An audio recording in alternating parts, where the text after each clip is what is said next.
आपण पुन्हा एकदा जाऊया देहूमध्ये। देहूतून पालखी प्रस्थान सोहळ्याची थेट दृश्य आपण बघतोय। तुकोबारायांच्या पालखीचं प्रस्थान सोहळ्याची ही सगळी लगबग आपल्याला पाहायला मिळते। मोठ्या प्रमाणावर वारकरी आहेत।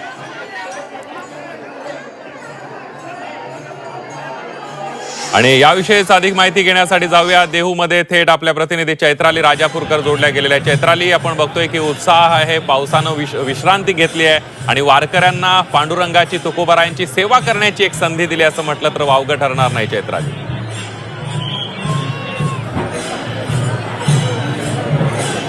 निश्चितच संदीप, आपण पाहतोय देहू नगरी अवघी जी आहे ती विठू नामाच्या गजरात दुमदुमून गेल्याचं पाहायला मिळतंय। आत्ताच या ठिकाणी जे आहे ते तुकोबांच्या पादुकांचं पूजन संभाजी छत्रपती त्याचप्रमाणे उपमुख्यमंत्री सुनेत्रा पवार यांच्या हस्ते पार पडलेलं आहे।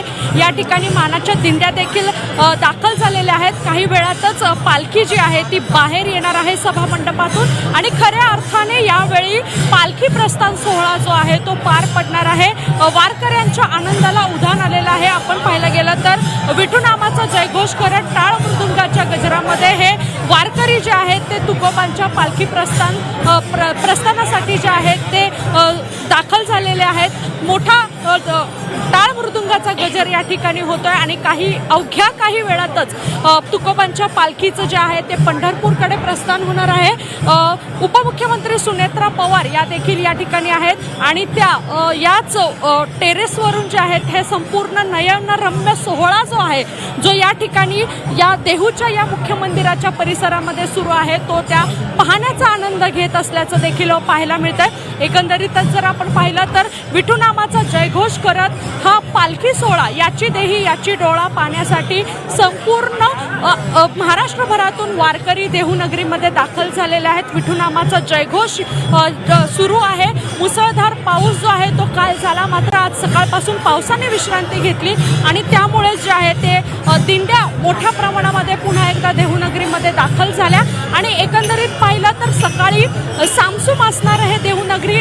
पाऊस थांबल्यानंतर मात्र या वारकऱ्यांनी जे आहे ते फुलून गेलेलं होतं, मात्र इंद्रायणी नदीकाठी जाण्यासाठी या वारकऱ्यांना मज्जाव करण्यात आला होता। त्यामुळे आज वारकऱ्यांना जे आहे ते इंद्रायणीचं दर्शन जे आहे ते घेता आलं नाही, मात्र अवघा परिसर जो आहे तो विठू नामाच्या गजरात दुमदुमून गेल्याचं चित्र पाहायला मिळतंय। मानाच्या दिंड्या ज्या आहेत त्या देखील येत आहेत। पालखीच्या पुढे आणि पालखीच्या मागे अशा या संपूर्ण मानाच्या दिंड्या असतात। या दिंड्या ज्या आहेत त्या आता देहूच्या मुख्य मंदिरामध्ये दाखल होत आहेत आणि याची देही याची डोळा हा संपूर्ण सोहळा जो आहे तो झी 24 तासच्या माध्यमातून आपण प्रेक्षकांना दाखवतच आहोत। संदीप, अगदी चैत्राली, आपण बघतोय की वारकरी ज्यावेळेला वारीमध्ये सहभागी होत असतात त्यावेळी पाऊस किती असेल, ऊन किती असेल, वारा किती असेल याची तमा बाळगत नाहीत असं म्हटलं जातं। काल एक मोठा प्रश्न होता की आता देहूमध्ये जाणारे सगळे पूल पाण्याखाली गेलेले आहेत, कसं होणार, पालखीचं प्रस्थान कसं होणार, वारकऱ्यांना सहभागी कसं होता येणार, मात्र पांडुरंगानं यावर मार्ग काढलाय असंच म्हणावं लागेल। चैत्राली,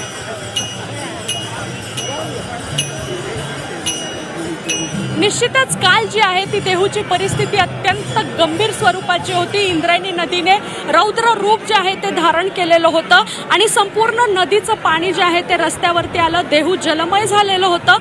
अशा वेळी जे आहे ते संस्थांकडून देखील वारकऱ्यांना आवाहन करण्यात आलं होतं की ज्या ठिकाणी तुम्ही आहात त्याच ठिकाणी थांबा आणि सुरक्षिततेची काळजी घ्या। या वर्षीची वारी ही सुरक्षिततेची वारी म्हणून आपण साजरी करूयात असं संस्थांकडून सांगण्यात आलं। रात्रीपर्यंत मुसळधार पाऊस होता, त्यामुळे किती वारकरी येतील, काहीशा वारकऱ्यांमध्येच हा आजचा प्रस्थान सोहळा करावा लागतो की काय अशी शंका जी आहे ती यावेळी होती। मात्र जे आहे आज सकाळपासूनच वरुण राजाने काहीशी विश्रांती घेतली आणि त्यामुळेच हे सर्व वारकरी ज्या ज्या ठिकाणी अडकलेले होते ते हे सर्व वारकरी जे आहेत ते देहू नगरीमध्ये दाखल झाले आणि देहू नगरीमध्ये सकाळपर्यंत सामसूम असणारी देहू नगरी अवघ्या काही थोड्या वेळानंतर ज्यावेळी पाऊस थांबला त्यानंतर संपूर्ण देहू नगरी ही वारकऱ्यांनी भरून गेली आणि पांडुरंगानेच आम्हाला आज इथपर्यंत बोलवलं आणि या प्रस्थान सोहळ्यासाठी आम्हाला इथपर्यंत आणला अशी भावना जी आहे ती या वारकऱ्यांनी व्यक्त केली। त्यामुळे एकंदरीत आपण पाहिलं तर या संपूर्ण सोहळ्यावरती पांडुरंगाचीच कृपा आहे आणि पांडुरंगामुळेच याची देही याची डोळा हा सोहळा पाहण्याचा योग जो आहे तो या वारकऱ्यांना आलेला आहे. अवघ्या काही वेळात ही पालखी जी आहे ती पंढरपूरकडे प्रस्थान ठेवेल आणि त्यानंतर या सगळ्या वारकऱ्यांना आस लागणार आहे ती फक्त आणि फक्त विठुरायाच्या भेटीची. अगदी चैत्राली, आपण बघतोय थोड्याच वेळामध्ये पालखीच्या प्रस्थान सोहळ्याला सुरुवात होणार आहे. मात्र आता जो मंडप आहे मंदिराचा त्या ठिकाणी भजनाचा सुद्धा आता भजन केलं जाईल आणि एकंदरीत त्या मंडपामधलं वातावरण काय, भक्तिमय वातावरण, विठ्ठलमय वातावरण झालंय, थोडंसं प्रेक्षकांना दाखवूया.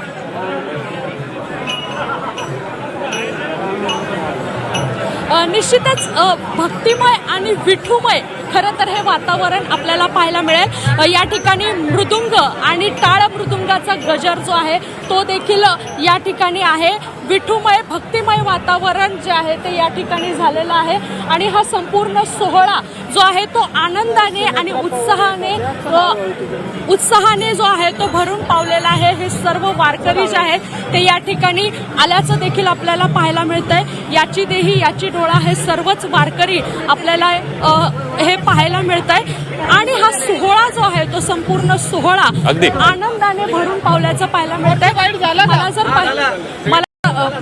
आपण पाहतोय की काही वेळातच उपमुख्यमंत्री सुनेत्रा पवार या देखील वरून जे आहेत हा संपूर्ण सोहळ्याचा आनंद घेतो त्या देखील खाली येत आहेत आणि आपल्याला जे आहेत हा सोहळा चैत्राली सगळ्याच विठ्ठल भक्तांना सगळ्याच वारकऱ्यांना पांडुरंगाच्या भेटीची आस लागलेली आहे आणि भर पावसात सुद्धा सगळे वारकरी हे देहूनगरीमध्ये दाखल झालेले आहेत. थोड्याच वेळामध्ये तुकोबारांच्या पालखीचं प्रस्थान होणार आहे. या सगळ्या संदर्भातले प्रस्थानाचे सुद्धा थेट दृश्य आम्ही तुमच्यापर्यंत पोहोचवणार आहोत.